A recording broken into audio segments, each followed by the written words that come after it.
केंद्रीय भूतल परिवहन मंत्री नितिन गडकरी दिल्ली आए। एयरपोर्ट से जब वो अपनी गाड़ी में बैठे तो जैम में फंस गए। हमारे संवाददाता अशोक सिंघल उनके साथ थे। नितिन गडकरी ने दिल्ली को जैम फ्री बनाने का एक प्लान बनाया। उसकी जानकारी के साथ साथ तमाम मुद्दों पर नितिन गडकरी से अशोक सिंघल की यह खास बातचीत देखिए, सुनिए। बढ़ती सड़क दुर्घटना और दिल्ली में लगातार हो रहे जाम को निपटने की तैयारी कर रहे हैं सड़क और परिवहन मंत्री नितिन गडकरी। उनके दिमाग में एक प्लानिंग है कि दिल्ली में जाम को कैसे खत्म किया जाए और जो सड़क दुर्घटनाएं लगातार बढ़ रही हैं उसके लिए हालांकि कानून को सख्त बना दिया गया है उसमें, लेकिन कैसे इम्प्लीमेंट होगा, क्या उनके दिमाग में खाका है, इन तमाम चीज़ों के लिए बात करने के लिए हमारे साथ खुद मौजूद हैं दिल्ली की सड़कों पर सड़क और परिवहन मंत्री नितिन गडकरी जी। नितिन जी, दिल्ली की सड़कों पर आप हैं, आप जायजा लेते रहते हैं वैसे तो कि कहाँ जाम है, कैसे ठीक किया जाए, सड़क दुर्घटनाओं के लिए कौन कौन सी जगहें हैं। आज भी आप दिल्ली की सड़कों पर हैं, इस वक्त आज तक के साथ हैं, तो आप क्या कहना चाहेंगे कि किस ढंग से कानून तो आपने स्ट्रॉन्ग बनाए हैं कि दुर्घटनाएं रुके हैं, लेकिन जाम लगातार जो लगता रहता है उससे कैसे निपटेंगे? देखिए, ये बात तो सच है कि ट्रैफिक जाम और पोल्यूशन के कारण जनता त्रस्त है और इसीलिए दिल्ली में अभी हमने ईस्टर्ली और वेस्टर्ली बाईपास का काम 400 दिन में पूरा करने का संकल्प किया है और मेरा विश्वास है कि ये काम पूरा हो जाएगा। और ये काम अगर पूरा हो जाएगा तो जो पंजाब, हरियाणा, चंडीगढ़, हिमाचल प्रदेश, उत्तराखंड, कश्मीर, राजस्थान, उत्तर प्रदेश, यहाँ से जो ट्रैफिक एक राज्य से दूसरे राज्य में जाता है, अब ये दिल्ली के अंदर नहीं आएगा, बाहर के बाहर चला जाएगा, तो दिल्ली का 50% ट्रैफिक जाम कम होगा, पोल्यूशन भी कम होगा। उसके साथ साथ दिल्ली में ये जो बहुत से ऐसे ट्रैफिक जाम के और एक्सीडेंटल के जो स्पॉट है, वो स्पॉट को भी हम इम्प्रूव कर रहे हैं। उस स्पॉट में हम लोग रोड बड़ा कर रहे हैं, चौड़ा कर रहे हैं। जैसे अभी आप रुके हुए, ये रोड जो है, यहाँ देखिए, यहाँ हर साल रोज सुबह से ट्रैफिक धौला कुआं से जाम में फंस गए नितिन जी, हम लोग अभी जाम में फंसे हुए। ये धौला कुआं से मानेसर रोड है, इसको हमने बड़ा करने का निर्णय किया है, इसको हम वाइंडिंग कर रहे हैं। ये मेट्रो में डिफेंस की जगह उस समय मिलती तो नहीं होता, दोनों बाजू में रोड बड़ा करने की आवश्यकता है। वहाँ आगे कुछ गुड़गांव की तरफ जाते समय बहुत से अतिक्रमण है, उसको हटाना होगा, सर्विस रोड बड़े करने होंगे और इसका काम अभी हमने हाथ में लिया है। और दिल्ली का भी ट्रैफिक जाम दूर करने के लिए हम एक बड़ा कार्यक्रम हाथ में ले रहे हैं और दिल्ली हमारा कैपिटल है, निश्चित रूप में इससे कुछ सोल्यूशन हम निकालेंगे। लेकिन कब होगा? आप एक्शन मैन माने जाते हैं, आपने महाराष्ट्र में जब मंत्री थे तब भी आपके काम की बात काफ़ी सराहना होती थी, लेकिन अब ये काम कब शुरू होगा, कब ये जाम से निजात मिलेगी? देखिए, काम तो अभी 400 दिन में ने, अभी समझ लीजिए कि 300 दिन के अंदर हमारा ये ईस्टर्ली वेस्टर्ली बाईपास पूरा हो जाएगा और ये पूरा हो जाएगा तो 50% ट्रैफिक जाम और 50% पोल्यूशन दिल्ली का वैसे ही कम हो जाएगा, क्योंकि ये बाकी राज्यों का जो ट्रैफिक है बाहर के बाहर चला जाएगा। दिल्ली के अंदर भी हम लोग कुछ ये रोड को सुधार रहे हैं। हमने एक यहाँ से धौला कुआं से मानेसर एक हवा में चलने वाली मेट्रो सिस्टम है, उसका काम भी हम शुरू करने जा रहे हैं। पहले ट्रायल प्रोजेक्ट का, पायलट प्रोजेक्ट का, वो सक्सेस होगा तो ऊपर के ऊपर लोग जा पाएंगे। हम कोशिशें कर रहे हैं, फिर भी इसको समय तो लगेगा, क्योंकि यहाँ लैंड एक्विजिशन करना, इन्वायरमेंट फॉरेस्ट के क्लियरेंस कुछ जगह लेने पड़ते हैं, कुछ जगह यूटिलिटी शिफ्टिंग के प्रॉब्लम्स है, कुछ जगह लोगों की जगह लेनी पड़ेगी।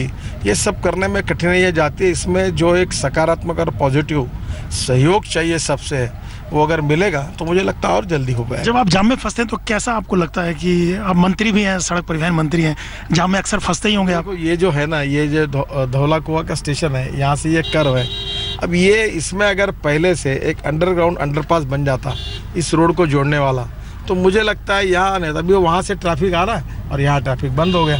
देखिए, उधर से पूरा ट्रैफिक आ रहा है। ये एक स्पॉट है जहाँ रोज़ कम से कम आधा घंटा लोगों का ख़राब होता है, तो ये अगर नीचे से वहाँ से भी एक टनल बना देते और ये ट्रैफिक थ्रू होता तो ये प्रॉब्लम नहीं आता। तो ये ट्रैफिक इंजीनियरिंग की बनाते समय कुछ गलतियाँ हैं और वो रहेगी, इसके कारण भी कुछ समस्याएं खड़ी हुई है। मतलब जब आप जाम में फंसे होंगे पहली बार, तो आपको लगा होगा कुछ ना कुछ किया जाए, या पहले से आपने आपके दिमाग में? मैं ये रोड पे जब फंसता हूँ एयरपोर्ट से आते समय, तो मुझे ध्यान में आता है, तो इसलिए मैंने इस रोड के बारे में बहुत से बार सोचा कि यहाँ क्या क्या करने से यहाँ ट्रैफिक जाम दूर हो सकता है। अब रोज़ मेरा समय ख़राब होता है। नितिन जी, कुछ एयरपोर्ट से आपने कहा कि कुछ अनऑथराइज इंक्रोचमेंट भी है, यहाँ पे इंक्रोचमेंट की हुई है, उसको भी उठाएंगे। कौन कौन से इलाके हैं जो आपने चिन्हित किए हुए हैं? देखिए, जैसे हम लोग एयरपोर्ट के बाद में एयरपोर्ट के तरफ जाते हैं, T3P और आगे जब जाते हैं तो रोड के बाजू में सर्विस रोड कुछ जगह नहीं है, तो वो ट्रैफिक छोटे से लाइन में जाता तो रुक जाता है, तो ट्रैफिक हाईवे का ट्रैफिक रुक जाता है। उनको बड़ा करने की आवश्यकता है और इसलिए मैंने हमारे NHAI में ये कहा है कि ये सब बातें कानून के हिसाब से जो जगह थी उसको खाली करो और रोड को बड़ा करो। तो अभी हम लोग वो काम जल्दी शुरू करेंगे।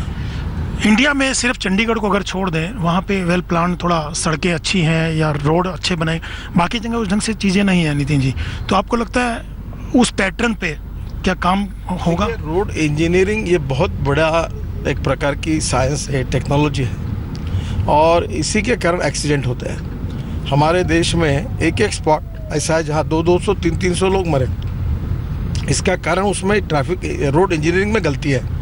और इसलिए हमने अभी नेशनल हाईवे की तरफ से, नेशनल हाईवे के ऊपर करीब 11,000 करोड़ रुपए खर्चा करके 786 स्पॉट को हम इम्प्रूव कर रहे हैं। और इसके साथ जो हम राज्य सरकार को 9,000 करोड़ रुपए का CRF फंड देते हैं, उसमें से 10% अब हमने केवल जो ब्लैक स्पॉट्स है, एक्सीडेंटल स्पॉट्स है, उसको इम्प्रूव करने के लिए दिया है। और ये 2 साल में हम लोग कोशिश करेंगे कि देश के ऐसे नॉन एक्सीडेंटल स्पॉट्स हैं, वास्तविक ये कोई कारपोरेशन का रोड होगा, कोई डिस्ट्रिक्ट रोड होंगे, कोई स्टेट हाईवे होंगे, कोई नेशनल हाईवे होंगे, उसको इम्प्रूव करेंगे तो मुझे लगता है 50,000 से ज़्यादा लोगों की जान बच जाएगी। नितिन जी, दिल्ली में थोड़ी सी भी बरसात होती है, पूरा दिल्ली पानी पानी हो जाता है, जाम लग जाता है तुरंत। सालों से ये प्रॉब्लम है, लेकिन अभी तक इस पर समाधान नहीं हुआ। इसके लिए कौन जिम्मेवार है? कहा जाता है कि ड्रेनेज सिस्टम दिल्ली का ठीक नहीं है, तो क्या दिल्ली गवर्नमेंट का इसमें कुछ वो होना चाहिए या सेंटर की तरफ से होना चाहिए? देखिए, प्रश्न तो ऐसा है कि ये सब डिफाइन किया गया है। दिल्ली म्यूनिसिपल कॉर्पोरेशन का क्षेत्र डिफाइन किया है, दिल्ली स्टेट गवर्नमेंट का है, और जहां भारत सरकार की ओर से नई दिल्ली में वो भी है। प्रश्न ये है कि आप अगर जो रोड के बाजू में अभी देखो ये ड्रेनेज बनाई है, अगर इसमें अगर कचरा होकर अगर मुंह बंद हो जाएगा तो पानी कहाँ से जाएगा? इसको हर साल साफ करना चाहिए। दूसरा, इसकी ग्रेडियंट है, अगर ग्रेडियंट ठीक ना हो तो पानी अटक जाएगा।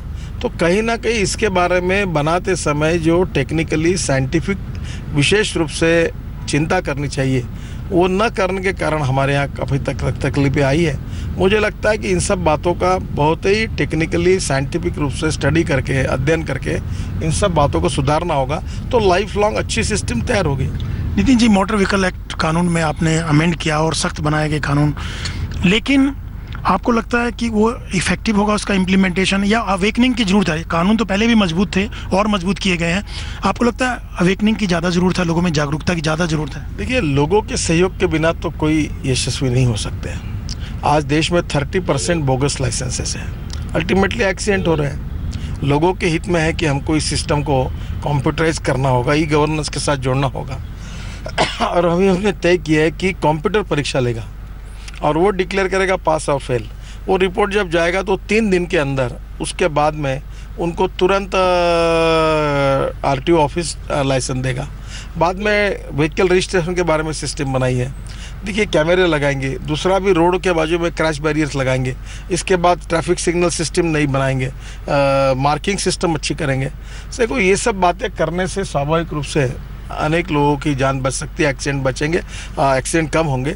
और मेरा विश्वास है कि हम लोगों की हाईएस्ट प्रायोरिटी ये है कि हम कितने ज़्यादा रोड बनाते हैं ये महत्वपूर्ण नहीं, उससे ज़्यादा महत्वपूर्ण है कि हम कितने लोगों की जान बचाते हैं।